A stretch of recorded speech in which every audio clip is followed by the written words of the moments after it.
Hello, traders. FX Pip Collector here. Today is Monday, March 24th, and this is my analysis for the Aussie US dollar. If you haven't done so already, definitely do check out my free Discord trading community, link down here in the corner. Don't forget to take a look at my website, fxpipcollector.com, if you'd like to gain access to all these benefits listed below and more.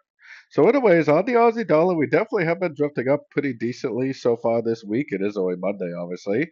Now we are definitely in a move to the downside on the 1 hour time frame, and I am definitely still very bullish on the daily. If you look, I still think that eventually we are going to break out to the upside and make a big uptrend on the daily.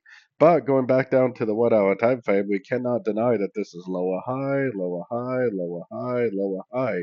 So unless we get a break in this lower high series, which would be right here for me, if we get a nice break and hold above structure, then I will be more than happy to start looking for longs because I am still very bullish on the much higher time frames.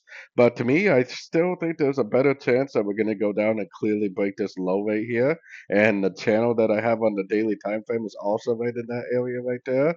So I think there's a good chance that we will get at least one more push down, probably to grab this 61% Fibonacci level. Then, if we get a good bounce and a good break of structure, that should be the continuation of the uptrend. Now, this is all going to change if it just goes up and breaks structure with momentum. Then I will be more than happy to start looking for buys at that point.